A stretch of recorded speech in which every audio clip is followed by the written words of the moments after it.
Hola, hola, ¿cómo están todos? Ay, déjame, no sé quién me vino a mover aquí mi set. ¿Cómo están? Buenos días. Bienvenidos y bienvenidas a esta sesión sabatina que tenemos por acá, como cada mes. Déjenme por acá. Ahí está. Muy bien, pues ¿cómo están? ¿Cómo les va de fin de semana? ¿Cómo les ha ido este mes con las inversiones y demás? Pues bueno, recuerden que esta sesión, buenos días por allá a María, Francisca. Recuerden que esta sesión la tenemos para dos cosas. Una, para que podamos, bueno, que sea un espacio en el que ustedes puedan consultar directamente dudas que tengan sobre sus inversiones, si con el plan de acción que les he ayudado a establecer, si los están invitando a una inversión y quieren que la analicemos. También le empiezo la sesión viendo temas relevantes que deberían de tener en cuenta porque justamente pueden tener algún impacto en sus inversiones o en dado caso también puede representar una cierta oportunidad. Buenos días, Ana. Entonces, bueno, vamos a comenzar. Recuerden, pueden ir haciendo preguntas en el chat. Si quieren prender su micro, también lo pueden hacer. No tienen restricción del micro.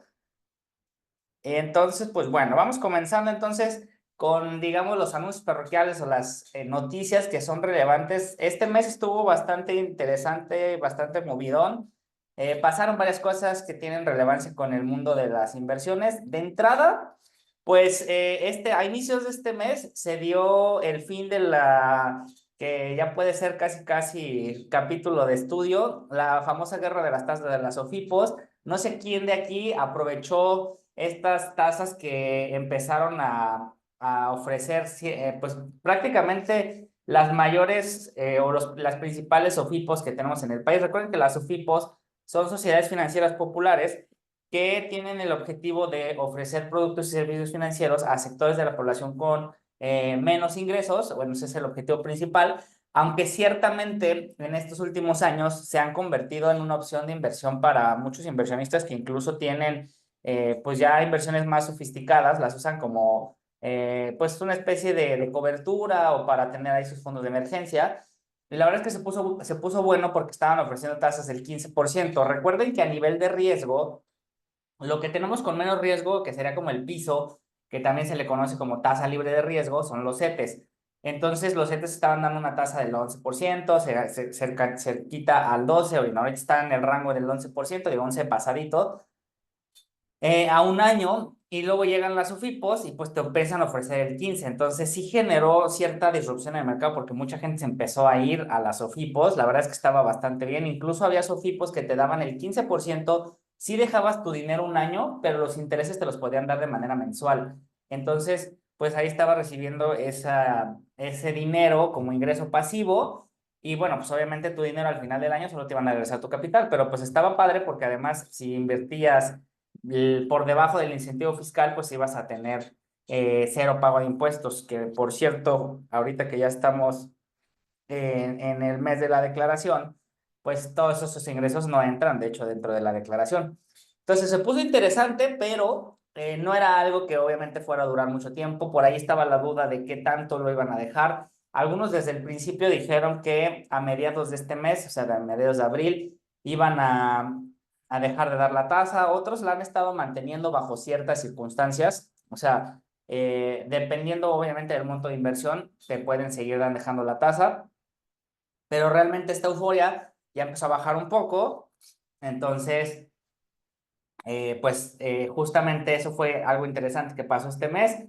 Llegamos al final de la guerra de las tasas. Y bueno, ¿qué está pasando también en este sentido de las tasas? Por aquí tenemos un comentario de Ali. Dice: Marco, buen día. Alguien me hizo una llamada ahorita de parte de Prosperity, pero la verdad colgué porque es de parte de ustedes, ¿verdad? No lo sé, Ali. A ver, déjame checar porque...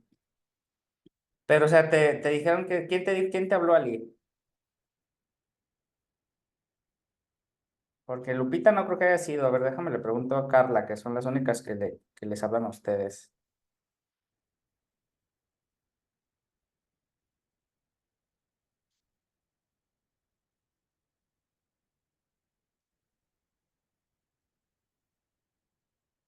porque eso sí se me hace inusual.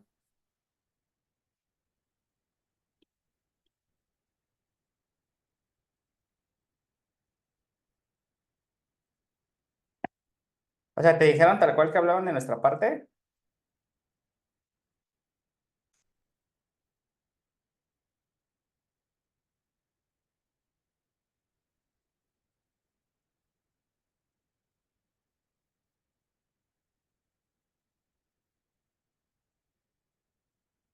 Bueno, no sé si, bueno, igual al ratito te escribo, ¿vale? Porque sí, se me hace inusual, no creo que haya sido de nosotros. Muy bien, entonces, pues digo, tengan cuidado con eso porque ya saben que ahora es muy fácil que cualquier persona entre a un grupo o clone un número de alguno de nosotros ni nos damos cuenta, se meten a los grupos y pues si ven algo interesante por ahí pueden intentar hacer algo extraño. Entonces, pues bueno, gracias por avisar, Ali.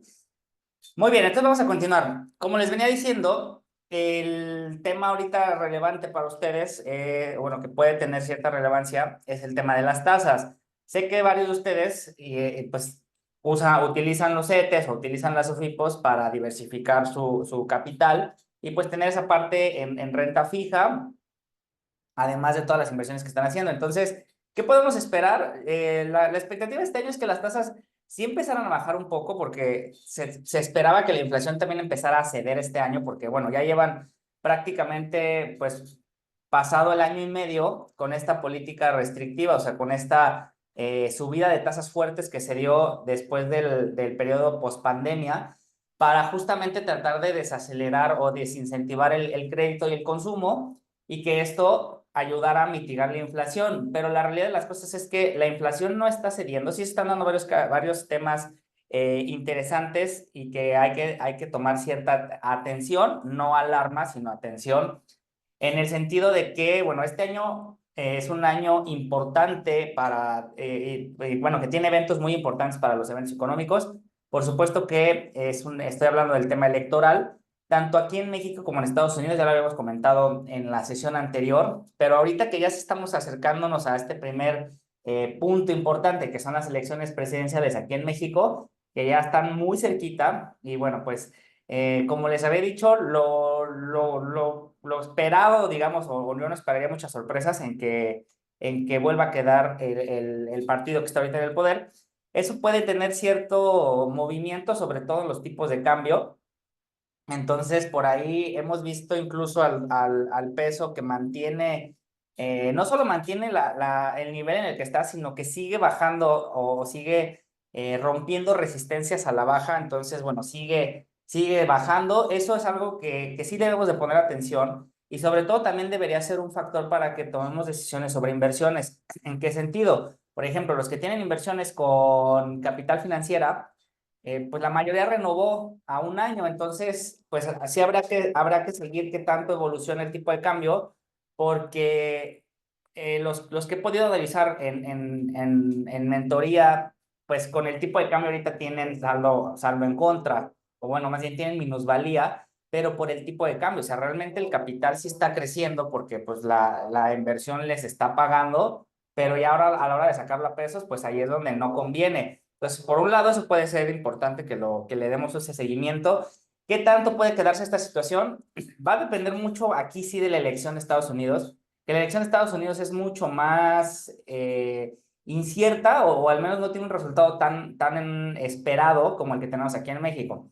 Entonces, si se cumplen, digamos, como el escenario más probable, que es que se quede el partido en el poder, pues digamos que eso ya lo está descontando desde ahorita el mercado. Algo que hacen mucho los inversionistas grandes y en general, cuando hablamos del mercado, pues estamos hablando de todos los que participan en las inversiones, al menos en los mercados financieros, es que ya van dando por sentado ciertas cosas, o al menos van dando por esperadas ciertas cosas. Entonces van haciendo ciertos ajustes, van haciendo ciertas desinversiones o ciertas reubicaciones de activos basadas en estos escenarios más probables. Entonces, digamos que aquí, al menos con la elección de México, como que se esperaría que los mercados ya lo tengan más como descontado. O sea, ya sabemos qué puede llegar a ocasionar si se da el resultado más esperado. Pero en Estados Unidos todavía está un poco incierta la cosa porque también están pasando cosas atípicas. Normalmente, cuando hacen elecciones en Estados Unidos, la economía crece y sin embargo se está viendo por los datos económicos que la economía no está creciendo como se esperaba por ser año de elecciones, además de que hay varios conflictos bélicos que por aquí de hecho, a ver, sí, sí, sí, se escucha muy bajo.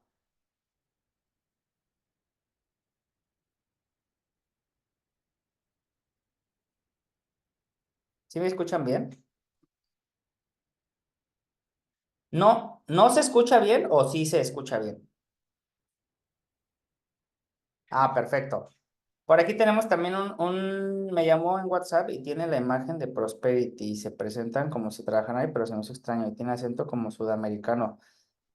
A ver, pues déjenme checar eso, porque este número no lo reconozco.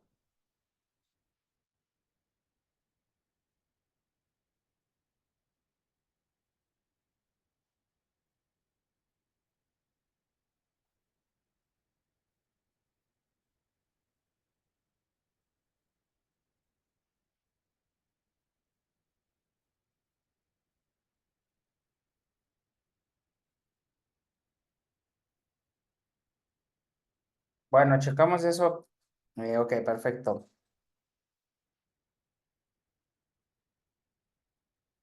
Muy bien, entonces por aquí nos comentaba Ana, dice, cuando la guerra de las tasas se vayan venciendo, lo que nos queda atractivo serán las benditas fibras, que además de dividendo nos da beneficio fiscal. Sí, eso puede ser, que también ha habido cosas interesantes con las fibras, ahorita les voy a platicar también. Pero sí, no deben de contestar llamadas. Miren, nosotros por lo general, ¿quiénes son los que las pueden llegar a contactar para algo? Es Lupita, que ya la conocen muy bien. Carla, que también Carla se ha... A ver, déjenme ver cómo es el número de Carla de DNA, porque la verdad yo nomás los guardo.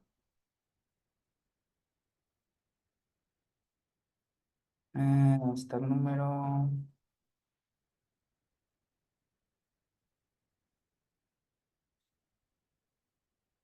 Ay, no veo el número.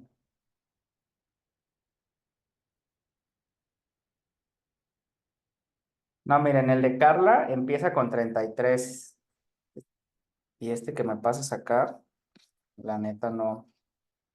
Sí, no, definitivamente ese número no es de nosotros. Entonces, miren, siempre les voy a escribir por el momento Imelda, Carla o Lupita. No hay ahorita alguien más escribiéndole a ustedes, pero casi siempre va a ser Lupita o Ime. Entonces, pues sí, tengan cuidado con eso. Digo, ya ven que eso ha pasado en varios lados. Entonces, lo más probable es que a alguien le clonan el WhatsApp. Tú ni te enteras cuando eso pasa porque tu WhatsApp está en otro equipo y es difícil percatarse de esto. Y pues obviamente se meten a los grupos, pues, checan el historial de conversaciones y dicen, ah, pues mira, aquí hay inversionistas, seguramente tienen lana y pues empiezan ahí a... Entonces, digo, por ejemplo, de nuestra parte, todas las inversiones que les podemos llegar a ofrecer, acuérdense que primero hacemos un Zoom, nunca les hablamos directamente de, oye, mira, que no sé qué. O sea, siempre va a haber un Zoom primero y ya saben que siempre el proceso es firmar un contrato. Exactamente, no de implica enlaces ni nada. Digo, ya ven que nosotros jamás les mandamos, digo, lo que les llegamos a mandar de repente es un link de Google Drive, pero obviamente, pues ahí sí ya saben que somos nosotros. Muy bien, entonces, comentando o siguiendo con el tema, la Fed, que es el Banco Central de Estados Unidos, también se ha mantenido firme en no bajar las tasas, sino solo eso, sino ahora se espera que en la siguiente reunión las vuelva a subir porque la inflación no está cediendo. De hecho, ahora que he estado haciendo las declaraciones anuales de algunos de ustedes con los intereses, el año pasado estuvo ruda la inflación, o sea, tengo personas que sí han tenido pérdida porque la inflación, el ajuste de inflación estuvo más alto que los intereses que les pagaron. Entonces, vamos a seguir viendo este fenómeno de la inflación durante este año. Yo calculaba al inicio de año que las tasas a lo mejor podían quedarse entre un 8 y un 9%. Creo que no van a tener mucha modificación las tasas este año, entonces pues va a seguir siendo un año en donde podemos seguirnos resguardando de la renta fija, pero realmente también hay que bueno, hay que ser conscientes de que esas tasas pueden parecer muy, muy buenas, es decir, oye, me están dando un 15% y no hay, bueno, pues podría decir que el riesgo es muy poquito, pero también te están dando esas tasas porque la inflación está alta, o sea, la inflación anda, eh, digamos, entre un 5%, casi pegándole al 6%. Entonces, hay que seguir el tema de la inflación y hay que asegurarnos de que nuestro portafolio, de manera general, sí vaya teniendo un crecimiento real bueno, o si tengo cosas a largo plazo, que realmente sí tengan como buena expectativa de que me den un buen rendimiento. Ya se los he mencionado muchas veces que prácticamente todos los que están aquí conectados les he analizado su portafolio. Y la mayoría de ustedes trae ahorita un rendimiento del 9-10% anual. Entonces, si le quito el 6% de la inflación, pues está creciendo un 4%. Realmente eso podría mejorarse bastante. Entonces, sobre todo porque muchos tienen inversiones o proyectos inmobiliarios a largo plazo. Entonces, esto tienen que ser, o al menos tener la mayor certeza posible de que se van a cumplir las expectativas con esas inversiones que están haciendo en bienes raíces. Porque también el tema de los bienes raíces en el mediano y largo plazo tiene ahorita ciertos riesgos. No sé si han estado viendo, digo, con el tema de las tasas, pues ahí, o sea, para ir cerrando, pues bueno, no vamos a ver muchos cambios al menos, como ya les había dicho, por lo menos de aquí a la elección de Estados Unidos. Y aparte, pues bueno, también están los conflictos que se están armando por ahí. Por un lado tenemos el conflicto de Ucrania, que pues ese está como medio estable. Y ahora el que empezó a intensificarse es el conflicto entre Israel e Irán. Y bueno, ya ven que Estados Unidos acaba de aprobar meterle lana, por supuesto, porque pues a Estados Unidos siempre le conviene que haya conflictos armados porque ahí invierte y pues siempre gana, ¿no? Tienen una industria bélica y armamentista muy fuerte. Hay empresas que obviamente también eso, para los que ya se animan más a tomar un poco más de riesgo, pues las empresas que ahorita estén en el sector armamentista o que tengan relación, pueden llegar a tener un crecimiento rápido este año, pero obviamente ya saben, hay que hacerlo con cautela porque pues estás invirtiendo en una sola acción y hay que saber bien cómo irle midiendo. O sea, no necesitas hacer como tal un análisis técnico, sino es simplemente pues saber que hay empresas que ahorita pueden haber estado un poco pues paralelas o estabilizadas, ¿no? Que se les llama que están laterales, ¿no? O sea, se mantienen en un rango y de repente pueden crecer muchísimo. Pero acuérdense, esto deben de hacerlo con cautela y siempre bien informados. Entonces, bueno, pues eso es lo que vamos a ver ahí. Hay que estar pendientes más de la elección de Estados Unidos que la de México, al menos para el tema de las inversiones, porque ahí es donde se pueden dar más sorpresas. Entonces, pues hay que ir viendo cómo se van, pues, desarrollando los acontecimientos. Algo que es importante ver o estar observando, porque eso, todos estos factores, a pesar de que están en otro país, sí pueden tener un efecto en la economía y sobre todo, pues, en las inversiones que tenemos.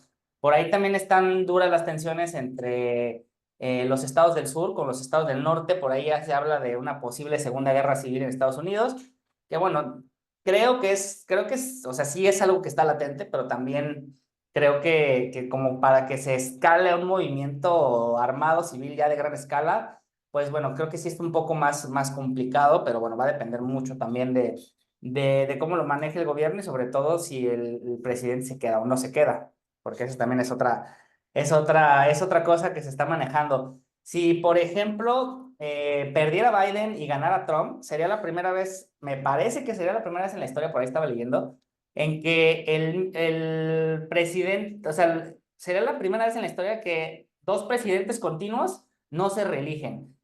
Normalmente un presidente de Estados Unidos siempre se reelige. Es raro cuando no se reeligen. Normalmente, o sea, Bush se religió, Barack Obama se religió, Bush padre se religió. Entonces, Trump es el primero, no me acuerdo cuántos años, que no se reelige. Entonces, pues bueno, eso ya sentó un presente. Pero ahora que Biden no se reelija, que no es algo tan difícil de que pase, porque la verdad es que se anda chocheando bien, bien cañón. Entonces, que Biden no se reelija va a ser también una primera vez, o sea, que se da esto de un presidente no se reelige y el siguiente tampoco se reelige. Y lo que sí creo que nunca había pasado es que, bueno, sí creo que no había pasado como en 30, 40 años, es que el presidente que perdió la elección anterior vuelva a quedar en la siguiente. Entonces, Se va a poner interesante, sí hay que darle seguimiento porque esto sí mueve, los mercados pueden mover sobre todo el tipo de cambio, entonces, pues eso hay que estar pendientes. Y bueno, tocando el tema justamente de las guerras, también ahí lo que está de relevante es que está subiendo el precio del petróleo y del oro. Entonces, pues también el oro había estado como muy impactado por varios factores, pero ahorita está creciendo mucho el precio del oro. Entonces, también si por ahí alguien le gusta el oro como método de reserva, pues se espera que el oro vaya creciendo. Siempre cuando hay como intensificaciones de conflictos bélicos, casi siempre la gente vuelve a voltear a ver al dólar. Entonces, pues bueno, esos temas son relevantes por esa parte. ¿Qué otros temas están pasando relevantes en cuanto a temas internacionales? Pues prácticamente eso, digo, en el tema de las inversiones acaba de pasar también un evento muy relevante, sobre todo para los que invierten en bitcoins o en criptomonedas, que sé que algunos de aquí se invierten en criptomonedas, acaba de pasar el famoso halving. ¿Qué es el halving? Todas las criptomonedas funcionan a través de una red en donde está se crea la criptomoneda y la criptomoneda se crea con ciertas reglas. Y algo que tienen las criptomonedas es que son un activo de escasez. ¿Qué son los activos de escasez? Son activos que tienen una cantidad limitada y así están preestablecidas por una diversidad de factores. Por ejemplo, ¿qué otro activo tenemos de escasez y por eso siempre vale el oro? ¿Por qué el oro es tan valioso? O sea, ¿por qué tenemos el cobre y el oro? Y pues son infinitos, o sea, es mucha la diferencia de precio de uno y otro, pues porque hay mucho cobre en el mundo y de oro hay una cantidad chiquita. No se sabe a ciencia cierta cuánto oro hay, pero es un material escaso, es un metal escaso. Entonces, por eso el oro vale por ser oro. O sea, no necesita, cualquier persona en el mundo reconoce el oro como algo de valor. ¿Por qué? Porque está escaso. ¿Qué otro bien de escasez también es un activo? El petróleo. ¿Por qué? Porque ya sabemos que el petróleo es un recurso no renovable. No sabemos cuánto petróleo hay en todo el mundo, ni sabemos cuánto petróleo queda en todo el mundo. De repente por ahí pueden llegar a descubrir un yacimiento y otra vez hay un montón de oro o de petróleo, pero sabemos que en algún punto se va a acabar. Entonces, esa expectativa o ese conocimiento de que en algún punto se va a acabar o se va a llegar a un punto en la historia en la que vamos a llegar al último yacimiento de oro y al último yacimiento de petróleo, y entonces de ahí para adelante ya no hay. Entonces eso, como es un bien demandado, pues la oferta y la demanda que nos dice, entre más personas quieran comprar un bien limitado, el precio va a tender a subir porque va a haber alguien que va a estar dispuesto a pagar más que la persona de al lado y eso va incrementando el precio. Entonces las criptomonedas funcionan igual. Desde el inicio se establece cuántos tokens va a haber, o sea, cuántas criptomonedas, cuántas monedas, por así decirlo, de cada criptomoneda va a haber. Entonces, esto lo inició el Bitcoin. El Bitcoin, ustedes saben que es la primera criptomoneda que se lanzó. Bueno, la primera que tuvo, digamos, una relevancia, porque hubo otras anteriores, otros intentos, pero esta fue como la primera que logró establecerse. Entonces, desde el principio se estableció que iba a haber, si no mal recuerdo, 25 millones de tokens. Entonces, ¿cómo se van creando estos tokens? A diferencia, por ejemplo, de ahora el dinero, o sea, las divisas de los países realmente ahora ya no tienen un control. O sea, de hecho, por eso ahora se le llama dinero fiat. ¿Qué significa fiat? Pues fe. O sea, literal, tú compras el dólar o usas los pesos porque está respaldado por el gobierno que las emite, pero ya ahorita no es como antes que estaba respaldado en oro, sino ahora se puede emitir indiscriminadamente cantidades de dólares o de cualquier divisa prácticamente sin mayor control. Y de hecho, justamente uno de los cambios que empezó a hacer que esto se saliera de control fue cuando los países empezaron a soportar sus divisas con reservas en dólares. Y luego Estados Unidos, pues eso agarró y lo aprovechó y ha estado emite y emite dólares. Entonces, a diferencia de estas divisas, las criptomonedas tienen una cantidad limitada. Entonces, ¿cómo se genera un nuevo Bitcoin? A través de la minería. ¿Qué es la minería? Suena, no sé por qué le pusieron ese nombre de minería, se escucha algo como de que están ahí buscando el Bitcoin y lo encuentran. Realmente es una serie de procesos en donde se verifican todas las operaciones que se hacen con Bitcoin. Cuando tú te conectas, o bueno, más bien, cómo funciona una exchange. que es una plataforma donde tú compras y vendes criptomonedas, está conectada a una red de computadora. Imagínense todas las transacciones que se hacen simultáneamente en el mundo de gente que compra y vende bitcoins, todo queda registrado. Entonces, todas esas operaciones se tienen que validar con un proceso y tiene que hacerse a través de una red de computadoras. Ya se imaginarán la cantidad de computadoras que tienen que estar conectadas para que esto pase. Entonces, como esto consume muchos recursos físicos, el que inventó el Bitcoin dijo, bueno, vamos a hacer que las personas que estén dispuestas a invertir recursos en que esto funcione, la recompensa sea que el mismo sistema les asigne como recompensa un Bitcoin. Entonces, cuando tú estás minando, por invertir ese proceso, porque qué es la inversión? Tienes que tener cientos de computadoras que consumen mucha energía eléctrica, que esa es una de las críticas que le hacen a la red de las criptomonedas, que consumen mucha energía eléctrica y que son contaminantes, que es bien chistoso, ¿verdad? Porque el petróleo también contamina muchísimo. Entonces, esa es la recompensa. Entonces, con eso se garantiza que la red de Bitcoin no se interrumpa y la gente pues está recibiendo Bitcoins. ¿Qué es el halving? Bueno, también se estableció desde el principio que cada 4 años esas recompensas de Bitcoins que los mineros iban a obtener se van a dividir a la mitad. Entonces, es un decrecimiento exponencial. Cada vez se va a desacelerar la cantidad de Bitcoins que se producen. Esto estableció que sepamos exactamente en cuánto tiempo vamos a llegar a los últimos bitcoins. Y una vez que lleguemos a ese punto, ya van a estar todos los bitcoins que podían haber en circulación en algún momento determinado. Y entonces ahí es donde se espera que el bitcoin, bueno, los que son como creyentes del bitcoin, es cuando se espera que el bitcoin pueda alcanzar niveles, pues prácticamente podríamos decir que incalculables. O sea, por eso dicen que un bitcoin puede llegar a valer hasta $1 millón, $1 billón, o pues quién sabe cuánto más. Entonces, ese evento acaba de pasar este mes. Entonces, normalmente cuando pasa este evento del halving, todas las criptomonedas empiezan a subir muchísimo. Ha habido personas que han multiplicado por 10 el dinero que tienen en Bitcoin. Entonces, es un evento relevante. Los que tienen Bitcoins, pues pueden empezar, o criptomonedas, pueden ver de aquí a 6 meses incrementos muy fuertes, pero tengan cuidado porque en ese inter puede subir y bajar mucho. Entonces, sí tienen que documentarse muy bien. No les sugeriría como que se metan ahorita de lleno, así como de si es la primera vez de, pues entonces voy a meterme a investigar, porque puede ser muy riesgoso. Fíjense, estamos dando los webinars de Horizonte Financiero y me están cayendo muchas personas que están invirtiendo en criptomonedas, porque obviamente pues les preocupa el tema fiscal. Y me llegó una persona que pidió un crédito de, no me acuerdo si de 200,000 o 300,000 pesos, y lo va a invertir en criptomonedas, pero pues la verdad es que lo va a invertir casi, casi como de apuesta. Y dije, bueno, pues cada quien, ¿no? Pero bueno, entonces tengan cuidado porque el Bitcoin, bueno, las criptomonedas creo que es el modelo de inversión que más personas ha dejado en la calle o que ha hecho que pierdan su dinero porque es demasiado volátil y es muy difícil de controlar. Entonces, háganlo con cautela, por favor. Vamos a leer comentarios por acá. Dice por aquí Lupita Hila, ¿qué repercusiones crees que haya en la economía e inversión extranjera en México por las recientes reformas aprobadas, como la de pensiones, amparo y amnistía? Pues mira, sí tiene ciertas repercusiones, sobre todo el tema de las pensiones, porque el capital extranjero viene mucho por la deuda colocada en México. Y digamos que de los países que ahorita están colocando mucha deuda, México es como de los más confiables.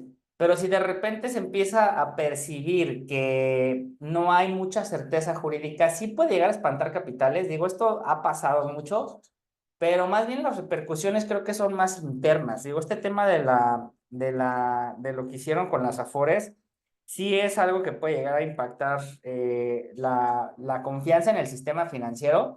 Y digo, obviamente ahí los más perjudicados, pues ahorita son a los que afecta, que son las personas de 70 años para arriba. Pero pues esto deja abierta la puerta a que lo vayan recorriendo, o sea, que ahora son los de 70 y luego después van a ser los de 60. O sea, sí es un tema que sobre todo para los que trabajan, o sea, si tú estás joven y todavía, yo sé que, pues, digamos que la mayoría de ustedes ya están más pegados a la edad del retiro que los que están alejados, pero los que todavía están en edades de los 30, 40 años, sí debería de llamarles la atención porque se va digo, y esto es algo que yo les había dicho, por eso nosotros, bueno, yo cuando empecé a analizar también qué estrategias puedes utilizar, para tener un ingreso pasivo para cuando tengas 65 años. Precisamente por eso empezamos a meter el tema de los PPRs, porque los PPRs es dinero que está en una empresa privada, entonces es mucho más difícil que lleguen a intentar tocar esos recursos. ¿Por qué? Porque ya hay una empresa privada de por medio.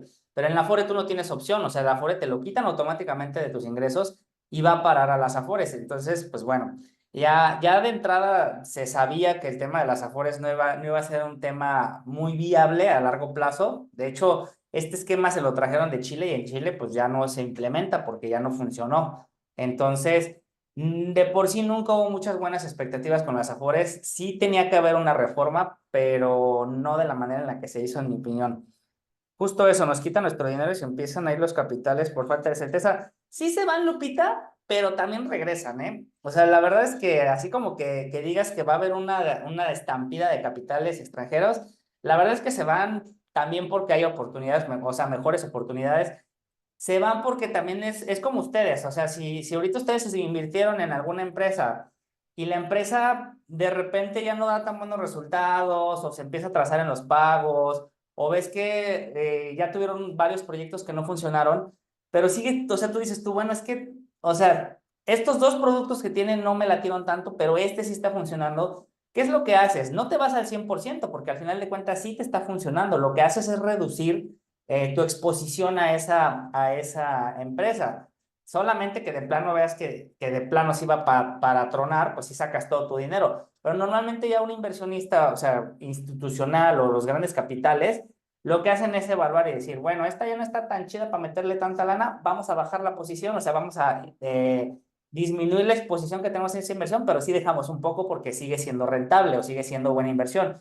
Entonces, sí son temas que pueden llegar a afectar y puede llegar a salir capitales, pero acuérdense que los grandes capitales siempre, o sea, siempre pueden regresar a la misma inversión donde estaban antes.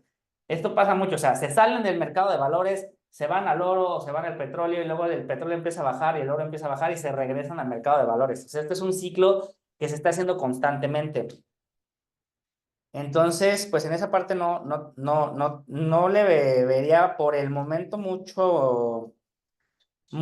digo, al menos con el tema de las pensiones, pues más bien los que tienen o más bien yo diría que ahora con mayor razón pueden llegar a voltear a los PPRs. De hecho, sí se están dando ciertas circunstancias en las que digo, es algo que yo he estado viendo, y digo, esto sí es obviamente una opinión personal, pero creo que así como se va a estar desarrollando las cosas, va a haber un punto en el que no le va a convenir a nadie ser empleado de una empresa. O sea, probablemente incluso las empresas opten por contratar a las personas por honorarios, porque justamente se está haciendo poco rentable para las empresas tener empleados. O sea, porque suben el salario mínimo y pues obviamente suben las aportaciones patronales. Entonces, y pues esas aportaciones patronales realmente no le generan un beneficio muy visible a las personas. Porque digo, sí me tocó ver personas que tengo en mentoría que me dijeron, oye, quiero una asesoría, bueno, quiero un seguimiento contigo porque ya me subieron el sueldo y sí me subieron bastantito, entonces quiero ver qué puedo aprovechar. ¿Pero qué creen? Sí subió el sueldo, pero ¿qué otra cosa creen que subió de la mano del sueldo de las personas? Pónganme en el chat. ¿Qué creen que subió de la mano? O sea, esto es algo que es pues normal, ¿no? Es lógico y es algo que nadie volvió a ver hasta ahorita que toca este mes. Exactamente, Francisca, los impuestos. Si ganas más, pagas más ISR porque es un impuesto progresivo. Entonces, mucho del incremento se va a ir al ISR. Entonces, pues ahí el gobierno se anotó una buena recaudación extra. Entonces, sí digo yo, esto es algo que incluso desde los primeros cursos que yo empecé a dar, que por acá no sé si alguien, no, creo que a ustedes no les tocó el primer curso que di que se llamaba Desde Cero, pero sí mencionaba una parte que eh, el tema de los ingresos se va a modificar mucho en los siguientes 10 a 15 años. O sea, y de verdad yo creo que en los siguientes 10 a 15 años, y esto no solamente está pasando en México, se está viendo mucho a nivel internacional, pero sí muy focalizado en México. O sea, el tema digamos que el esquema de ser empleado en una empresa está dejando de ser atractivo tanto para el empleado como para la empresa. Entonces, no me extrañaría que muchos migraran a este esquema de sí trabajar por una empresa, pero que te paguen por vía honorarios. Me ha tocado ya ver, o sea, por supuesto no les digo que esto va a pasar en 10 15 años. Ya está pasando ahorita, ya me tocan muchas personas que me preguntan, oye, ¿qué diferencia habría si me cambio de sueldos y salarios a honorarios? Y yo, no, pues sí hay ciertas diferencias, pero bueno, pues si te cambias a honorarios, ahora puedes deducir gastos que no puedes deducir como empleado, pero por otro lado ya no vas a tener seguro social, ya no, nada, es que en mi trabajo nos están diciendo que si nos juntamos como cierta cantidad, entonces mejor nos pagan un seguro de gastos médicos mayores o nosotros pagamos una parte y ellos otro. Entonces, obviamente todo tiene pros y contras, pero ya me está tocando ver ahorita personas que las mismas empresas ya les están dando esa posibilidad de dejar de ser empleados y mejor trabajar como servicios profesionales por la empresa. O sea, ya está pasando ahorita y creo que digo, ahorita son casos muy aislados, pero creo que se va a ir incrementando. Entonces, sí son, sobre todo, como les dije, para las personas que están más alejadas de los 65 años, esto es algo que les va a cambiar obviamente la perspectiva, pero yo creo que en general creo que es una buena opción porque tú tienes mayor discreción de a dónde mandar tu dinero. Si tú no trabajas para la empresa de entrada, ya no te van a retener la aportación al seguro social. Ahora, tú te puedes dar de alta como independiente en el seguro social también. Digo, que sabemos que ahorita digo, creo que si analizamos realmente el acceso al seguro social, ahorita, creo que sí el costo-beneficio definitivamente como que no lo vale. Digo, les pongo, por ejemplo, un caso real. Mi hermano ahorita tuvo su bebé y él tiene seguro social. Y por temas de salud, al bebé le tienen que hacer la circuncisión y pues fue al seguro social y pues ahí lo traen vuelta y vuelta y vuelta. Y pues finalmente, si te urge y tienes los recursos que haces, pues mejor vas a un particular. Entonces, a mucha gente le está pasando esto. Mucha gente dice, oye, pues yo por más que voy e intento usar el servicio, pues no se puede y no se puede. Y pues si son temas de salud, hay veces que no se puede esperar. Entonces, realmente sí se está planteando, o las personas creo que sí se están planteando mucho la pregunta de si vale la pena realmente ser o sea, un empleado de una empresa por tener las prestaciones laborales o no. Digo, habrá empresas que sí manejan unas prestaciones muy padres, pero sabemos que en la mayoría de los casos no.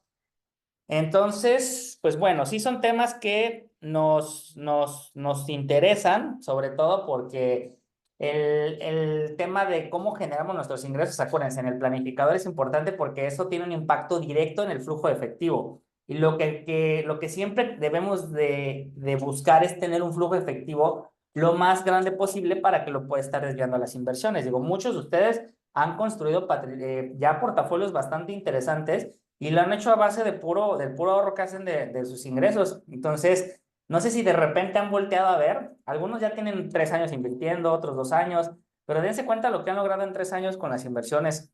Digo, porque yo lo he visto en sus portafolios, entonces, pues está, o sea, ahora eso extrapólenlo a 10 años, ¿en dónde van a estar? Dice Lupita, sí, pero ya se aprobaron una reforma a la ley outsourcing donde acotaron a las empresas a contratar también por honorarios. Es decir, que no puedes contratar a todos por honorarios, debes de dar prestaciones. Sí, pero pues finalmente, o sea, finalmente se puede, o sea, sí les ponen ciertas limitaciones, pero pues la empresa podrá decir, pues sí tengo empleados, pero los demás, pues no sé, digo, son cosas que por ahí vienen. Dice, en mi caso, dice Marta, soy jubilada y pensionado, rebaso el mínimo exento de impuestos por ingreso. Hay algunas facturas que se pueden deducir, hay que pagar impuestos lo correspondiente. Sí, exactamente, hay que pagar. Sí, el tema de los impuestos, ya saben, ese nunca se va a eliminar. Ahora, la ruta por la que aquí les propongo llevar en la mentoría, acuérdense que es que ustedes estén del lado del cuadrante, bueno, no sé si todos aquí ubican el cuadrante del dinero de Robert Kiyosaki, digo, si no es un libro que les recomiendo leer, es un libro que creo que no va a perder vigencia, pero en resumen, ¿qué dice ese libro? Dice Robert Kiyosaki, las personas pueden ganar dinero por 4 vías, ¿no? Y hace una matriz de 4. Aquí está el empleado, aquí está el autoempleado, que es el que tiene un negocio, pero pues todavía el negocio depende al 100% de él. Y abajo están los dueños de negocio, que son los que ya invierten de manera pasiva en un negocio y nada más reciben rendimientos, que ustedes, por ejemplo, muchos de ustedes están en este cuadrante, porque compraron acciones de empresas, o invierten indirectamente en empresas, entonces, pues ustedes no hacen nada, simplemente pasa el año y ustedes reciben su beneficio. Ese es el dueño de negocio. Y en el cuarto cuadrante están los inversionistas. Los inversionistas son los que son dueños de capital y lo distribuyen y entonces generan ingresos pasivos a través de la inversión.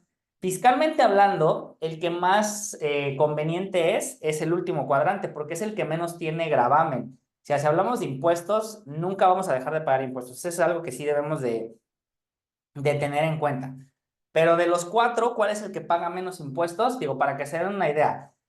Una persona con un sueldo de unos 14,000, entre 12 y 14,000 pesos mensuales, que está del lado del empleado, tiene una tasa efectiva, o sea, de lo que realmente paga de impuestos, de entre más o menos un 22-25% el empleado. El dueño de negocio tiene una tasa efectiva más o menos entre un 38 y un 40% de pago efectivo de impuestos. ¿Por qué? Porque el que es dueño de negocio va a pagar IVA y va a pagar ISR. Entonces, bueno, ya depende de cómo puedas hacer eficiencia fiscal, pero sí vas a andar siempre más o menos en el rango. Digo, también depende mucho de los ingresos.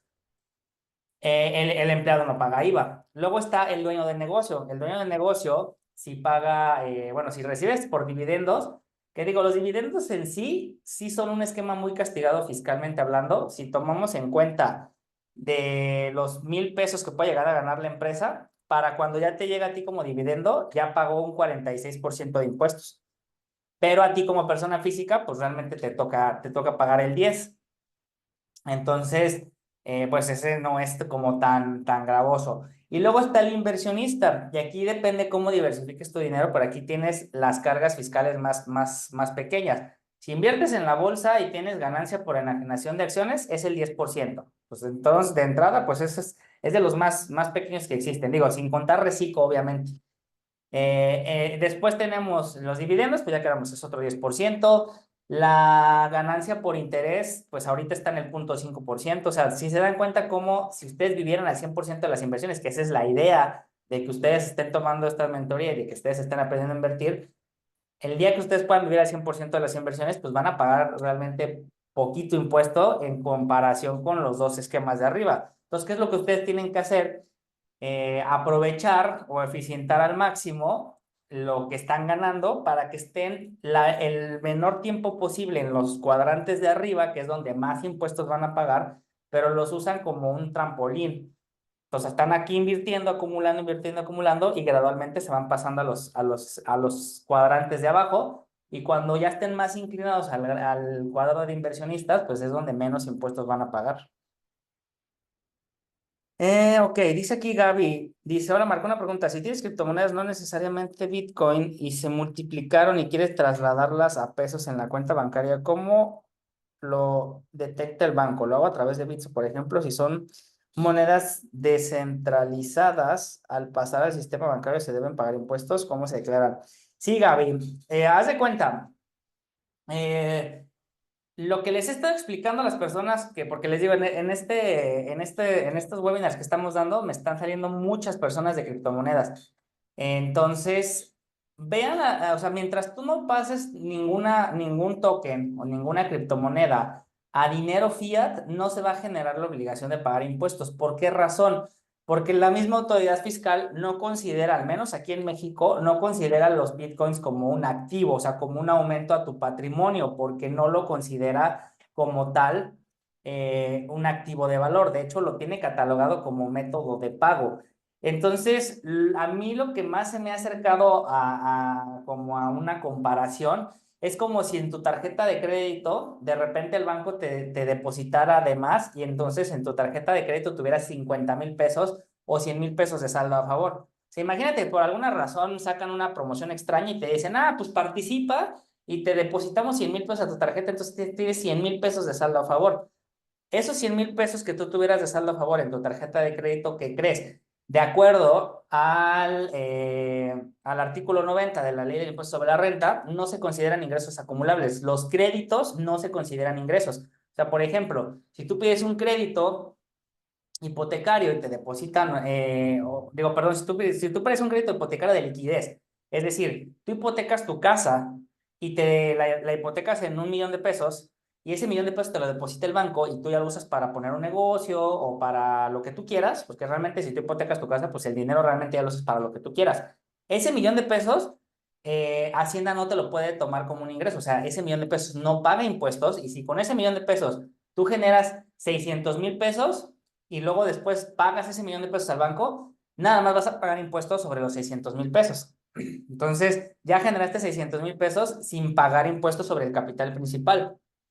Entonces, tener criptomonedas sería equiparable a que esto pasara, o sea, que tuvieras saldo a favor en tu tarjeta, entonces no se consideran aumento a tu patrimonio porque justamente la autoridad fiscal no les ha dotado de ese estatus de que sean un activo. Entonces, algo que yo les recomiendo es que si ustedes están en criptomonedas, si están, digamos, comprando y vendiendo para estar incrementando su volumen, nunca lo pasen a pesos, pásenlo a USDT o alguna stablecoin. ¿Para qué? Para que si tomes ganancias, las dejas en el USDT o en alguna otra stablecoin, pero no las pasas a pesos. Ahora, cuando ya quieras tomar tus ganancias, Gaby, sí tienes que declararlo porque ahí sí ya se va a generar una obligación. Aparte, normalmente, al menos aquí en México, tenemos prácticamente dos opciones para nosotros poder cambiar las criptos. Las puedes cambiar a pesos desde una wallet como Bits o Binance y de ahí pasarlas a tu cuenta. Bueno, eso ahí tendrías que hacer un proceso de declaración. La otra es hacer una transacción peer-to-peer, o sea, le vendes las criptomonedas a una persona y esa persona te las transfiere a tu cuenta, o sea, te transfiere el dinero a tu cuenta o te lo da en efectivo. Esta opción es la menos recomendable porque es la que más problemas te puede dar fiscalmente y también por temas de lavado de dinero. Entonces, si lo haces directo desde tu cuenta, pues sí se sigue un mecanismo para declararlas, que normalmente se están declarando como enajenación de bienes, porque ahorita, digamos que el SAT a las criptomonedas las ve más como una transacción de bienes digitales que como tal una inversión o un activo. Entonces, caerían en el capítulo 9 de la ley del impuesto sobre la renta, que son los demás ingresos. Ahí puedes encontrar la enajenación de bienes y ya vienen las reglas para pagar impuestos. Entonces, así es como se están declarando. O sea, dependiendo de los montos que manejen, por ejemplo, me ha tocado personas que ya tienen más de 1 millón o 2 millones de pesos en criptomonedas y ya quieren sacar su lana. O de repente me dicen, oye, a ver, yo ahorita tengo, bueno, tocó el caso más extremo que tengo ahorita es una persona que ya tiene 3 millones de pesos. Esos 3 millones de pesos los ha acumulado en un periodo más o menos como de 5 años. Pero esa persona espera que en el halving que acaba de pasar, o sea, que de aquí a finales de este año, ese capital haya crecido a 10 millones, según él, esta persona, ¿no? Entonces, ¿qué pasaría si sí logra tener los 10 millones? Pues, ¿qué vas a hacer tú? Pues es como si te sacaras la lotería, pues vas a querer sacar tu dinero porque, pues bueno, ¿cuándo en la vida vas a volver a tener 10 millones? Al menos con las criptomonedas, un día puedes tener 10 millones, el otro día puedes tener la mitad. Entonces él me dijo, sí quiero en ese punto ir sacando dinero.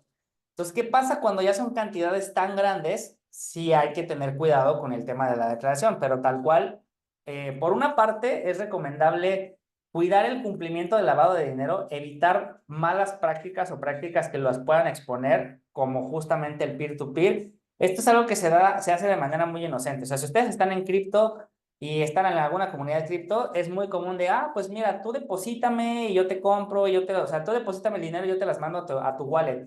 Eso hay que evitarlo hacer porque se pierde el tracking del dinero. O sea, ya no es fácil y comprobar que el dinero no viene de procedencia ilícita porque lo estás haciendo a través de un tercero que tú ni conoces. O sea, digo, ayer me tocó una chica que me dice, no, pues es que yo siempre le deposito a unos chavos, porque yo estoy en un grupo de WhatsApp, y siempre les depositamos a ellos y ellos nos depositan directo a nuestra wallet porque hay unos tokens que no aparecen en Binance ni aparecen en Bitso. Y le dije, ¿y tú cómo sabes que esas personas no lavan dinero a través de criptomonedas? Y ya se quedó así como diciendo, no, pues no sé. Le dije, imagínate que, o sea, el peor escenario, uno de ellos esté lavando lana, lo agarran y en la investigación van a vincular a todas las personas con las que haya tenido una relación, o sea, con las que haya tenido transacciones.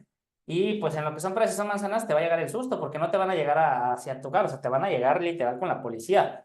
Entonces, ¿son casos muy extremos? Sí, pero lo mismo te puede pasar, por ejemplo, o esto pasó mucho cuando le dieron en la torre al negocio de las factureras.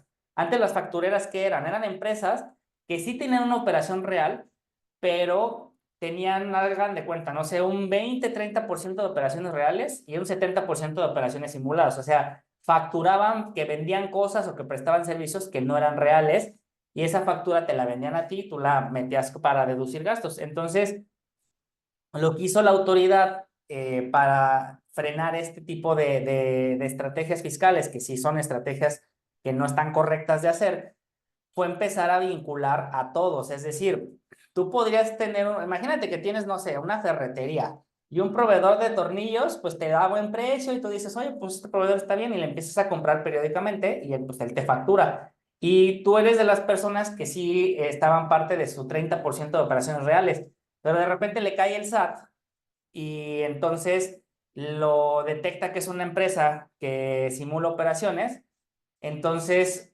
empieza a relacionar a todos los que le compraron y entonces ahí te cae el SAT y digo, unas cosas que hacen de repente es bloquear los sellos digitales. Entonces de repente un día entras y, oye, no puede hacer factura, es que tu sello digital ha sido bloqueado.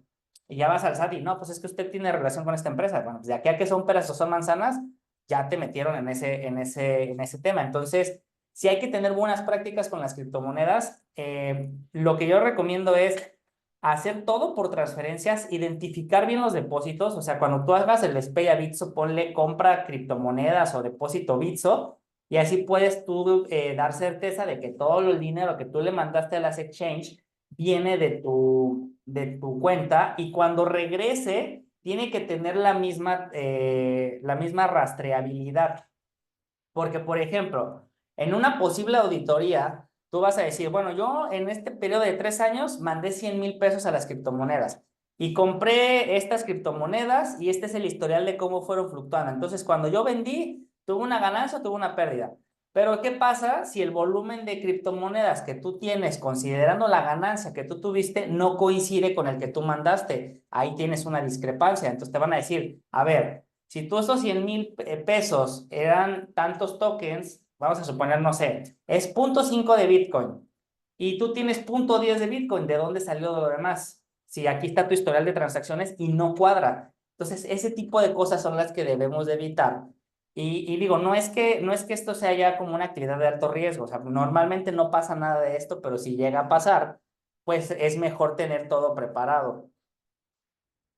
A ver, voy a leer más comentarios. Dice Gerardo Marco, buen día. ¿En dónde puedo buscar para saber cuánto impuesto se paga dependiendo de la cantidad de ingreso que tenga el año? Pues más bien depende de las actividades que hayas tenido, Gerardo. Entonces las criptomonedas no son ilegales, Gaby, pero aquí en México están consideradas como actividad vulnerable para lavado de dinero. Entonces, pasando tus 60,000 pesos que hayas comprado en criptomonedas en un lapso de 6 meses, ya tienes que dar aviso de actividades vulnerables.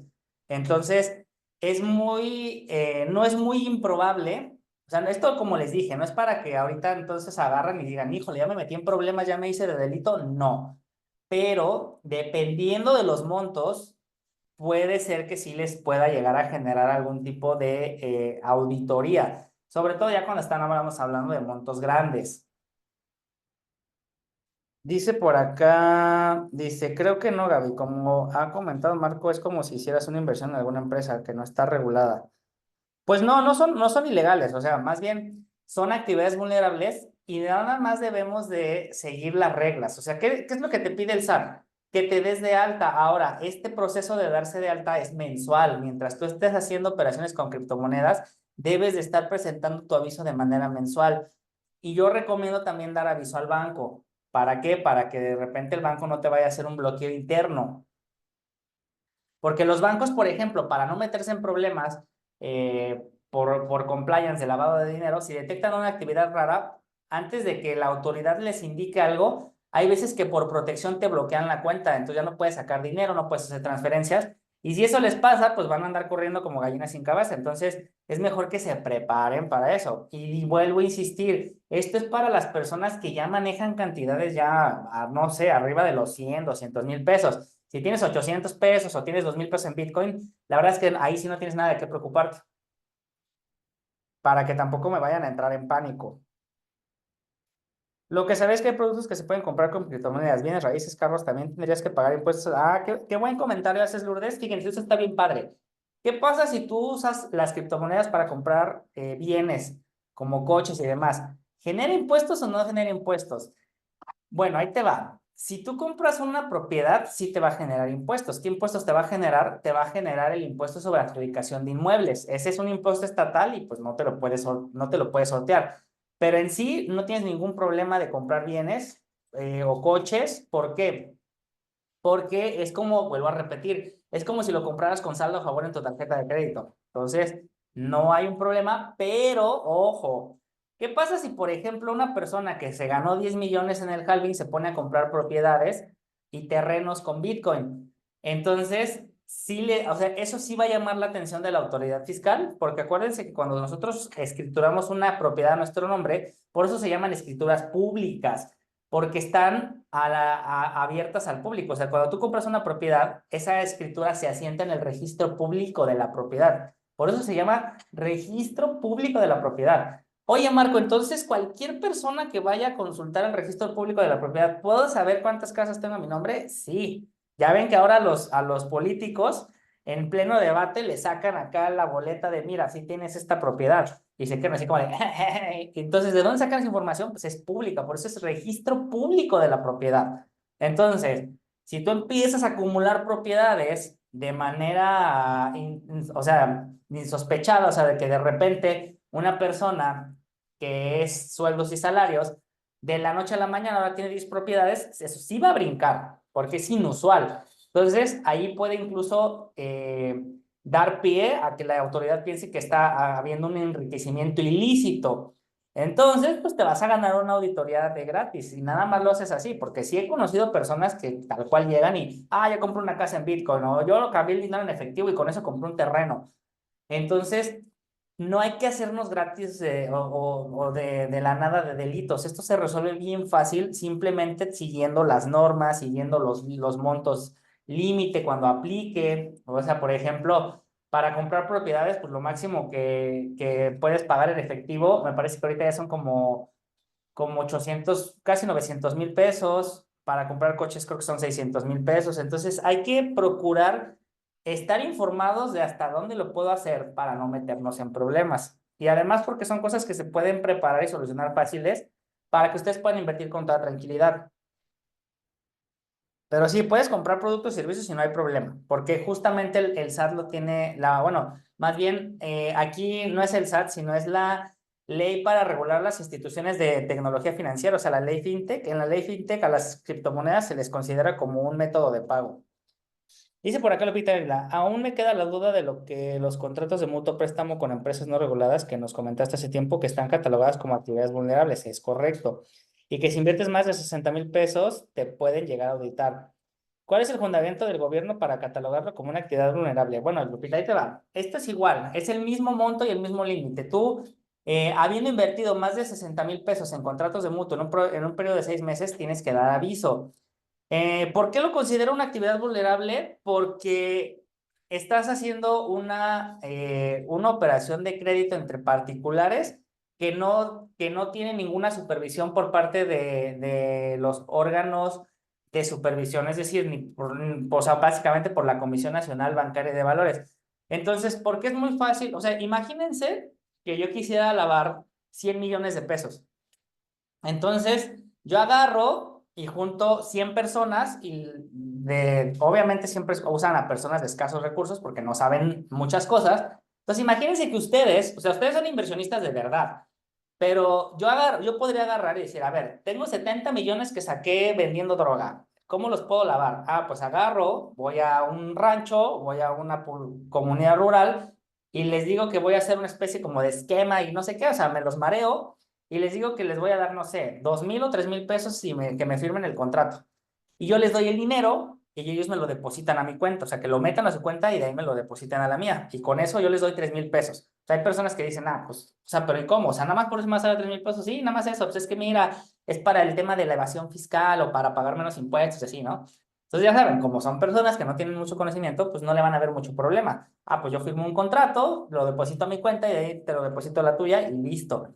Entonces, si haces eso, ya está, y yo certifico los contratos con fecha cierta y demás, pues ya entró ese dinero al sistema financiero, entra a la empresa y la empresa ya lo empieza a repartir y al final No tengo, o sea, como yo generé ese acuerdo contigo desde el principio, pues si no regreso el dinero, o sea, si por ejemplo, ustedes si no les regresan su dinero en un contrato de mutuo, ¿qué van a hacer? Van a reclamar, van a demandar, y entonces, pues ahí sí se genera un pleito por la vía civil o mercantil. Pero si desde el inicio ustedes ya sabían que yo dándoles esos 3,000 pesos ya no tienen reclamo, incluso ni siquiera les doy los contratos, entonces, pues yo ahí lavé de dinero, entró el dinero, pero nunca va a regresar. Entonces, por eso es una actividad vulnerable, porque todas las actividades vulnerables o sensibles al lavado de dinero es por la facilidad que se tiene de poder introducir dinero de procedencia ilícita. Acuérdense que el objetivo del lavado de dinero, ¿cuál es? Bueno, pues ahora sí que introducir dinero proveniente de actividades ilícitas al sistema financiero mexicano. Entonces, literal, revuelvo el dinero bueno con el dinero malo. ¿Por qué? Yo acá tengo dinero en efectivo, que pues obviamente todas las transacciones que se hacen por actividades ilícitas siempre son en efectivo, ¿verdad? No es como que, oye, me transfieres y le pones ahí que es por el kilo de heroína que te acabo de vender. Pues no, eso no pasa, ¿verdad? Entonces, todo siempre se maneja en cash. Entonces, ustedes saben que el cash, pues tiene sus limitaciones. O sea, no, el tener mucho efectivo, o sea, por ejemplo, a Escobar, ¿qué le pasó? Tenía tanto dinero que literal ya no lo podía lavar. O sea, llegó a tener tanto efectivo que era imposible lavarlo sin que detectara sospechas y por eso lo empezó a enterrar por todas partes. Todavía hasta la fecha han seguido encontrando entierros de dinero de Pablo Escobar. Obviamente ese dinero ya se echó a perder porque pues es papel, los dólares están hechos de algodón. Entonces, ese es un problema que tienen las personas que se dedican a cosas ilícitas, que tienen mucho efectivo y el efectivo pues tiene inconvenientes. O sea, si tú quieres mover 10 millones de dólares de Sinaloa a Ciudad de México, pueden pasar muchas cosas en el transcurso que hagan que te decomisen el dinero. Entonces, por eso lo lavan, para que ya lavado el dinero, pues puedan comprar casas, puedan pagar estilos de vida, tener tarjetas de crédito, o sea, tratar de tener una vida, digamos, normalizada. Entonces, todas las actividades vulnerables justamente tienen ese tema en particular. Se llaman actividades vulnerables o sensibles porque es muy fácil o es mucho más fácil lavar dinero que hacerlo a través de una empresa. O sea, si yo, por ejemplo, creo una empresa para lavar dinero, la voy a crear con o sea, tienen que ser actividades que por su naturaleza manejen mucho efectivo. Entonces, por eso los casinos, las casas de cambio también son actividades vulnerables, porque como la operación se da de manera natural por el negocio de ser en efectivo, por eso es muy fácil que yo agarre y meta efectivo. O sea, agarro y digo, pues meto efectivo, digo que vendí más de lo que vendí, digo que compré más mercancías de la que compré, pero nada más todo está en papel o todo está en puras facturas y así puedo lavar dinero. Hacerlo con estructuras corporativas es más difícil y es más lento. Con las criptos es igual. Yo agarro y empiezo a crear un montón de cuentas en wallets. Y a esas cuentas les empiezo a depositar dinero, hago el peer-to-peer, por eso les digo, hacer peer-to-peer realmente en estos tiempos, yo sí lo consideraré algo riesgoso, porque tú cómo sabes que esa persona buena onda, que incluso puede ser conocido tuyo, no está haciendo lavado de dinero con criptomonedas. Es bien fácil. O sea, al final No de sé, cuentas, no, yo te estoy dando efectivo y tú me estás dando criptomonedas y pues tú dices, ay, pero le cambié bien poquito, le cambié 1,000 pesos, 10,000 pesos. Pues sí, tú le cambiaste 10,000, pero ¿cuántas transacciones puedes hacer así? Entonces, por eso son actividades vulnerables y por eso se debe tener cuidado de que no te vayan a meter en el mismo costal que alguien que sí está lavando lana. O sea, por pura asociación te pueden meter. Obviamente, ya que te investiguen y si tú tienes todo bien requisitado, pues bueno, se van a dar cuenta que no eres parte de la actividad sospechosa. Pero acuérdense que también el sistema penal aquí en México no es como que digamos el mejor. Hay un montón de gente en la cárcel que está en la cárcel por tonterías. O sea, hay gente que por pagar con un billete falso la meten 4 o 5 años a la cárcel. Entonces, yo por lo menos sí les diría, no hagan peer-to-peer, menos aquí en México, porque nunca saben qué va a estar haciendo la persona con la que hacen peer-to-peer. Pero bueno, por eso es actividad vulnerable, Lupita. No, solamente el contrato de mutuo. Si no has dado aviso, pasa algo, pues realmente es poco probable, o sea, que les pase algo. O sea, en teoría sí tendrían que darse de alta. O sea, y esto es como lo que les he dicho. A ver, vamos por partes.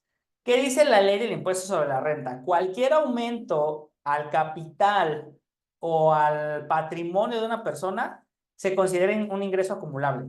Si yo ahorita organizáramos una comida y nos tocara de 500 pesos de cooperación y ustedes me pasan esos 500 pesos a mi cuenta y yo lo uso para comprar la comida, ¿qué creen? Esos 500 pesos puede llegar a considerármelos el SAT un ingreso.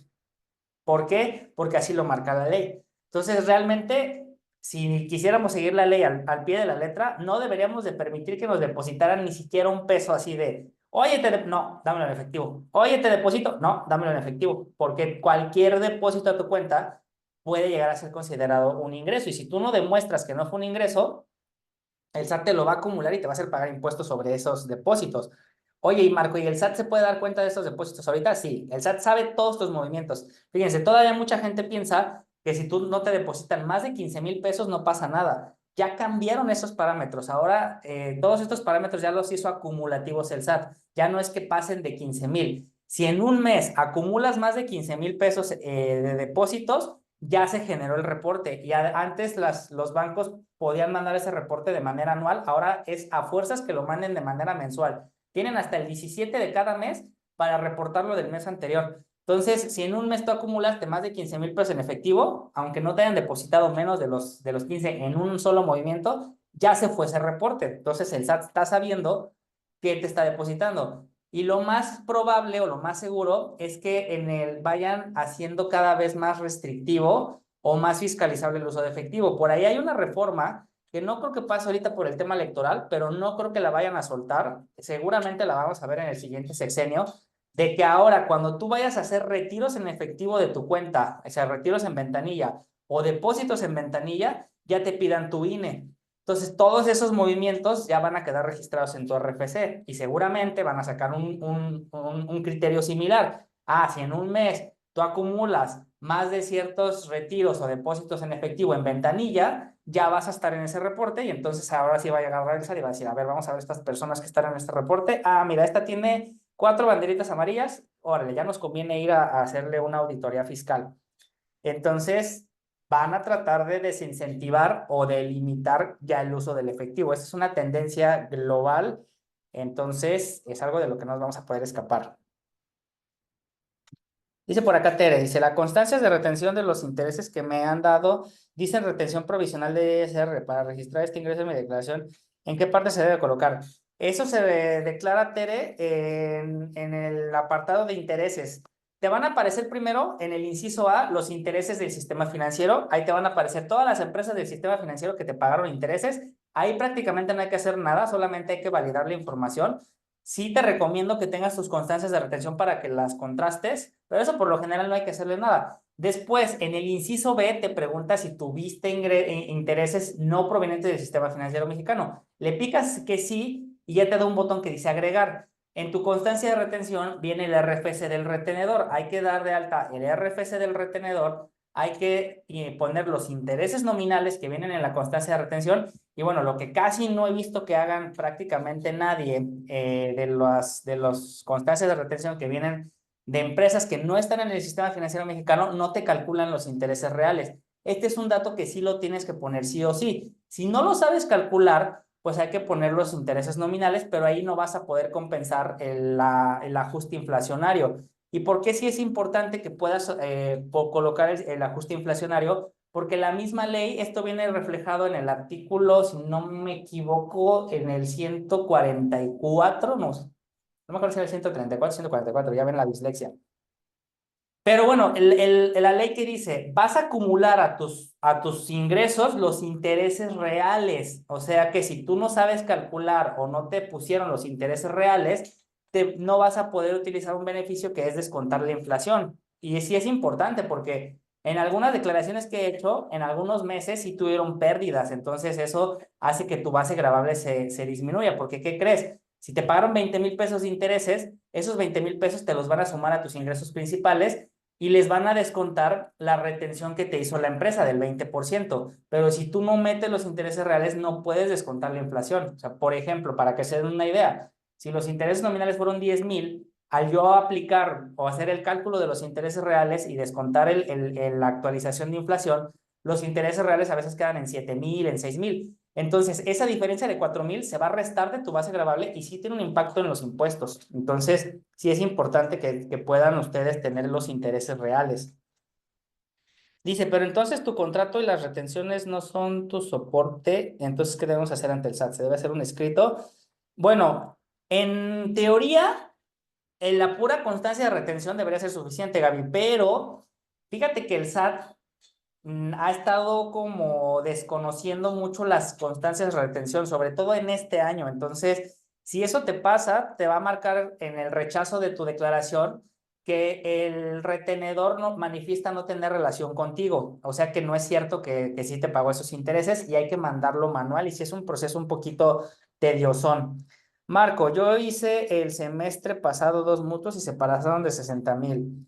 Ahí tú me ayudas a reportarlo. Sí, sí lo podemos, digo, reportarlo se hace desde el portal del SAT, digo, lo podemos checar. Nada más, pues hay que estarlo haciendo de manera mensual. Dice Pati, en mi caso tengo un mutuo que vence en diciembre y rebasa los 100,000. ¿Hay qué tengo que hacer? Pues miren, es que les digo que esto es como todo. Si yo, por ejemplo, ¿qué les recomendaría? Hay personas que sí están prácticamente teniendo más de un 10% de sus ingresos en contratos de mutuo. Entonces, en esos casos, pues lo recomendable sí sería el darse de alta, porque lo que no sé, o sea, aquí sí tengo que ser honestos con ustedes, no sé qué tanto volteé a ver ahorita el SAT esto de que no están reportando las actividades vulnerables. O sea, no les podría decir qué tanto factor de riesgo hay, pero lo que sí les puedo decir es mi experiencia. Yo como receptor de mutuos el año pasado, pues recibí mucho dinero en mi cuenta y además vino de muchos depósitos. Eso es justamente un patrón de lavado de dinero. Me empiezan a caer un montón de transferencias de diferentes personas por montos iguales. O sea, la mayoría de ustedes hicieron contratos conmigo de 20,000, de 40,000, si se acuerdan que era como en múltiplos de 20, o sea, no era de 21,000, no, eran de 20, de 40, de 60, de 100. Entonces empezaron a caerme todos esos depósitos y a los 2 meses de que me cayeron sus depósitos me bloquearon la cuenta por alerta de lavado de dinero. En el caso de ustedes es menos probable porque solamente es un depósito. Entonces, la probabilidad de que les llegue a bloquear la cuenta del banco es poca, pero yo ya sí tengo ciertos casos en los que, por ejemplo, sobre todo, digo, aquí no sé si sigan vigentes esos esquemas o no, pero sí, sí, hasta donde yo me quedé, en Equity ya había esquemas donde les pagaban rendimiento mensual. Eso, por ejemplo, sí podría llegar a ser algo un poco más de alerta. ¿Por qué? Porque los dos parámetros que se utilizan en operaciones para levantar alerta de lavado de dinero son las operaciones relevantes, que es cuando recibes más de 10,000 dólares en un solo movimiento, que eso es algo que sí podrían checar. O sea, los que lleguen a recibir el equivalente a más de 10,000 dólares en un solo pago de intereses, ahí sí pueden levantar una alerta de lavado de dinero, que digo, creo que la mayoría no va a tener ese problema, pero sí vayanlo checando. Que digo, estamos hablando que 10,000 dólares ahorita son 170,000 pesos. Entonces, bueno, sí tendrán que tener una buena lana en mutuos para que lo pueda hacer en una sola exhibición. Pero la otra son las actividades inusuales. ¿Cuáles son las actividades inusuales? Cuando justamente se sale de tu patrón normal. Entonces, si te recibiste 3,000, 4,000, 5,000, 20,000 pesos en el año de intereses, la verdad es que no creo que haya tanto problema, porque lo que sí es, como les dije, si te das de alta como actividades vulnerables, hay que hacerlo cada mes, cada mes, cada mes. Entonces, y hay que estar dando detalle de las operaciones que estás teniendo. Entonces, bueno, eso es como un procedimiento adicional. Digamos que tendría el mismo efecto que si se dieran de alta como arrendamiento para declarar los impuestos de 100 ladrillos. Si tú te das de alta como arrendamiento, ya tienes que pagar a alguien que te haga la declaración si tú no lo sabes hacer. Y cada mes tienes que estar declarando las ganancias de arrendamiento. En este caso, si te das de alta como actividades vulnerables, cada mes tienes que estar dando de alta. Oye, pero este mes no recibí ningún pago de intereses. Pues manifiestas que no recibiste pagos de intereses, pero que sí vas a seguir teniendo esa actividad. Oye, Marco, y cuando ya cancele todos mis contratos de mutuo y ya no vaya a recibir, entonces das aviso que ya cesaste de hacer actividades vulnerables. Pero sí se tiene que estar haciendo este procedimiento de cada mes, cada mes, cada mes. Ok, Mercedes, lo checamos, ¿eh? Porque sí, ya debería de caer. Eso lo checamos si quieres ahorita saliendo de la sesión. Y los intereses, a ver, déjame, me regreso. Ah, dice Gabriela, ¿cómo se reporta que tienes un contrato de mutuo? En el portal del SAT pueden buscar ustedes en Google aviso de actividades vulnerables, los va a mandar a una página del SAT y les va a pedir obviamente su firma electrónica o su contraseña del SAT y ya hay ustedes un formulario que ustedes tienen que llenar detallando cuál es la actividad vulnerable que ustedes están haciendo. Si, por ejemplo, se diera el caso en que están haciendo criptos y mutuo, pues hay que seleccionar las dos. Y ya al final les va a arrojar un acuse. El régimen es el de intereses fuera del sistema financiero, ¿verdad? Para mutuo. Sí, Lupita, pero lo puedes declarar hasta en anual en el capítulo de intereses, ahí no hay problema. Y los intereses de los mutuos pagados fuera de tiempo, ¿cómo se reflejan? Es igual, Patricia, o sea, son intereses moratorios, pero es exactamente igual, o sea, son intereses. Ahí no hay diferencia, o sea, al momento de declarar los fiscales, o sea, tu interés moratorio y tu interés nominal ordinario pagan exactamente lo mismo, 20%. Dice por acá, Alberto, me depositaron 8,053 por reembolso por prestación de lentes del seguro de gastos médicos mayores. El depósito solo dice dispersión. Pero eso te lo depositó el SAT, Alberto. Si te lo depositó el SAT, pues está bien. Dice Gabriela, si solo recibo intereses fuera del sistema financiero mexicano, dice, ¿cómo se debe dar de alta el régimen de intereses? Dice B, hay una cantidad anual de intereses acumulados fuera del sistema y seguir prestando la declaración sin darte de alta en el régimen de intereses y solo marcar fuera de un contador mencionó que hasta los 600,000. ¿Es así? No, ahí te va, Gabriela. Aquí puede llegar a haber una confusión. De los intereses del sistema financiero mexicano, si tú nada más, si tú acumulas más de 100,000 pesos, ya tienes que presentar declaración anual. Pero, por ejemplo, si tú solamente, o sea, si tu actividad principal económica fueran los intereses fuera del sistema financiero mexicano, ahí sí tienes que darte de alta bajo el régimen de otros ingresos. Y cuando tú te das de alta bajo el régimen de otros ingresos, ahí mismo en el cuestionario viene que te vas a generar una actividad, una obligación de declarar semestralmente y anualmente. Entonces, desde origen del mismo régimen de los demás ingresos bajo la actividad económica, ingresos por préstamos en el país, ya se genera la obligación de hacer estas declaraciones independientemente de los montos. Marco, a mí no me ha caído el segundo, sí, ya lo chequé. Dice, en el mutuo estoy haciendo interés compuesto, no hay problema, ¿cierto? Pues no, no hay problema. Simplemente tu constancia de retención va a ir, nada más ahí para el cálculo de los intereses reales sí se complica un poco, Pati, pero no, no hay problema. Dice Marco, ahorita voy a salir al liste por asuntos de mi esposo. Si gustas, cuando regrese te mando mensaje. Ok. Dice, dice Gaby por aquí, dice, mi marido tiene un negocio, luego me pide que yo haga compras y me transfiere el dinero. También estamos en una tanda y me transfiere el dinero para pagarla alrededor de 5 a 10,000 al mes. ¿Cómo me afecta esto? ¿Cómo llega el dinero? Yo lo traslado a compra o lo que toca de la tanda. Bueno, aquí como es tu esposo, Gaby, ahí sí, donativos entre cónyuges, mientras no pasen de los 600,000 pesos en un año, no hay ningún problema. Entonces ahí sí no hay tema. Miren, déjenme les voy a mostrar algo rápido. Igual ya con esto vamos cerrando la sesión. Ujú.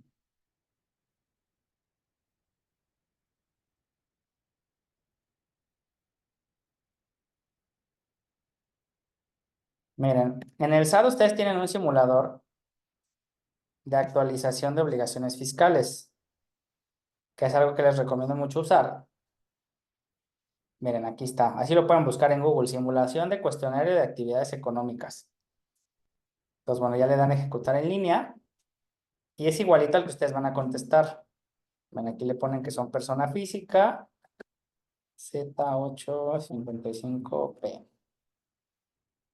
Entonces vamos a seguir por acá el ejemplo. Solamente recibo intereses fuera del sistema financiero mexicano. Entonces te vas a ir acá abajo y le vas a dar en... ¿Dónde están los demás? Otros ingresos. Este es el régimen que tienes que poner, otros ingresos. Le das continuar y aquí te va a decir qué tipo de otros ingresos tienes. Entonces ya te vas aquí a intereses por préstamos en el país y le das continuar. Ahí va a ser el 100%, como tú lo estás indicando. Y mira, aquí dice qué obligaciones te vas a dar tú de alta. Declarar anualmente el ISR de personas físicas, a más tardar el 30 de abril del siguiente ejercicio. declarar semestralmente el ISR por intereses y ganancias cambiarias y demás ingresos en los meses de julio del mismo ejercicio y en enero del siguiente. Entonces, si tú aceptas esto, no menciona un monto de 600,000 pesos ni menciona nada. Ahí tal cual, tú estás aceptando estas obligaciones. Entonces, si te das de alta en este régimen, todo lo que hayas recibido de intereses de enero a julio, de enero a junio, perdón, lo vas a declarar en julio. Y lo que ganes de julio a enero, lo declaras en enero. Ahora, lo que hayas recibido en todo el ejercicio fiscal de enero a diciembre, lo declaras en la anual en abril. Entonces, sí hay que tener cuidado de cuando nosotros modificamos obligaciones fiscales, porque ¿qué pasa? Te llega la persona y te dice, tú no te preocupes, si no pasas de 600,000 pesos no tienes que hacer declaración, pero yo ya te di de alta con el régimen, le doy nada más que sí, que sí, que sí, que sí, y esto ya se manifiesta en tu constancia de situación fiscal. Entonces tú ya al SAT ya le dijiste que ahora vas a tener esa actividad y que tú estás aceptando tener esta obligación fiscal de declarar semestralmente. Entonces, ¿qué va a pasar? Llega el 15 de julio del mes del año del ejercicio fiscal, no presentas declaración semestral y entonces el SAT te va a empezar a mandar cartas de que no estás declarando esos impuestos y va a aparecer posiblemente en tu opinión de cumplimiento. Ahora, ¿qué pasa si no las presentas semestral? No es tan gravoso, pero si te, lo que sí te puede llegar o sea, no te van a multar, no, probablemente, no, como haz de cuenta, lo que declares en la declaración de julio prácticamente es lo mismo que vas a declarar en la declaración anual, a excepción de que de julio a diciembre tengas más ingresos. Entonces, podríamos decir que tú en enero te vas a poner a mano y ya está. Pero en algún momento determinado, si tú estás, si te están timbrando constancias de retención, entonces, ahora fíjense, otra cosa, por eso sí tienen que tener mucho cuidado con que les actualicen obligaciones fiscales porque luego a veces se las dan de alta y ya nada más ahí se van. La misma ley también menciona que los intereses no provenientes del sistema financiero mexicano graban IVA. Esto es otra cosa también importante que ustedes tienen que tomar en cuenta. Si ustedes tienen de algo de alta este régimen y las personas o sea, la persona moral les paga intereses, la persona moral les tiene que dar el IVA. Ese es un impuesto trasladado. Te va a dar el IVA para que tú agarres y se lo pagues al SAT. Pero ¿qué quieres? Tú no nada más es de que te dé el IVA. Le tienes que facturar el IVA, le tienes que facturar los intereses a la persona moral. Entonces, si tú ya estás dada de alta en este régimen y sobre todo si es tu actividad económica principal, cada que a ti te paguen intereses, también tienes tú la obligación de emitir el CFDI por concepto de intereses. Ya cuando tú tengas dado de alta este régimen, ya vas a poder emitir facturas por intereses. Entonces, la persona moral te va a depositar tus intereses más el IVA. Te caen tus intereses ya con la retención del 20%. Y entonces tú agarras y así como te caen los IVA, el IVA se lo pagas. ¿Por qué crees? El IVA es definitivo. ¿Eso qué quiere decir? No aplican, hay deducciones autorizadas, no puedes bajar el IVA de ninguna manera. Y así como te dé el IVA la persona moral, tú se lo pagas al SAT. Pero tienes que presentar justamente en la declaración semestral. Digo, aquí no menciona nada del IVA, el régimen, pero la ley sí lo menciona. Entonces, si tú no pagas el IVA, entonces la ley te puede exigir ese pago de IVA. Que aquí la ley es ambigua porque en la constancia no te menciona una obligación del IVA, pero la ley sí te lo menciona. Entonces ahí está como pues muy vaga la ley. Entonces lo más probable es que no aparezca nada del IVA, pero en algún momento determinado, si se da cuenta la autoridad fiscal, sí te lo puede llegar a solicitar. Entonces, eh, de hecho, justamente la ley en este tema específico de los intereses es bastante vaga a veces. Entonces, pero de entrada, si te das de alta por este régimen, sí tienes esta obligación.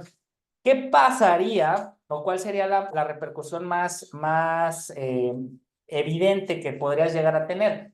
Como les dije, probablemente si tú lo pagas en el anual no te vayan a exigir recargos y actualizaciones, pero si aparece en tu opinión de cumplimiento que debes estas provisionales, ya no va a ser positiva. ¿Cuál es el problema de que no tengas tu opinión de cumplimiento positiva? Que ahora en algunos créditos ya la están pidiendo para certificar que no tengas adeudos en el SAT. Entonces, ya la constancia, perdón, la opinión de cumplimiento se está empezando a volver como una especie de segundo buró de crédito. ya ves que te piden tu reporte de buró de crédito, o bueno, casi siempre te piden acceso a tu buró de crédito y ya ven tu score crediticio, ven cómo te comportaste en las deudas. Bueno, ahora también algunas, ya están empezando algunas financieras a pedir tu opinión de cumplimiento y si no está positiva, entonces te bajan la calificación y por eso puede ser razón para que no te den un crédito. Entonces, pues sí hay que procurar tener nuestra opinión de cumplimiento positiva.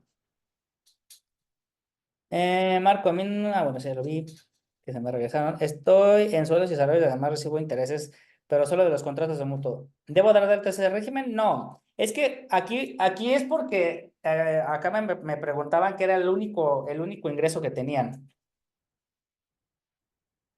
Va, no, ya vamos a ir cerrando la sesión. De hecho, pues ya era las 11, pero bueno, ya saben que yo soy como el Chente. Muy bien, entonces, pues bueno, vamos a ir cerrando la sesión. Bueno, pues como siempre, un gusto tenerlos por acá. Equity paga el IVA y otras empresas no tocan el tema del IVA. Pues sí, porque se hacen patos, pero eso es una obligación que se tiene.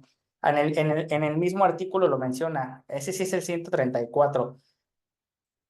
Muy bien, pues bueno, tengan todos un bonito fin de semana y pues bueno, un gusto tenerlos por acá. Nos vemos el siguiente mes y bueno, si tienen dudas, pues ya saben, me pueden preguntar también en privado. Que pasen bonito fin de semana y pues ahí acuérdense que la grabación la tienen disponible en su plataforma de DNA. Pues listo, muchas gracias.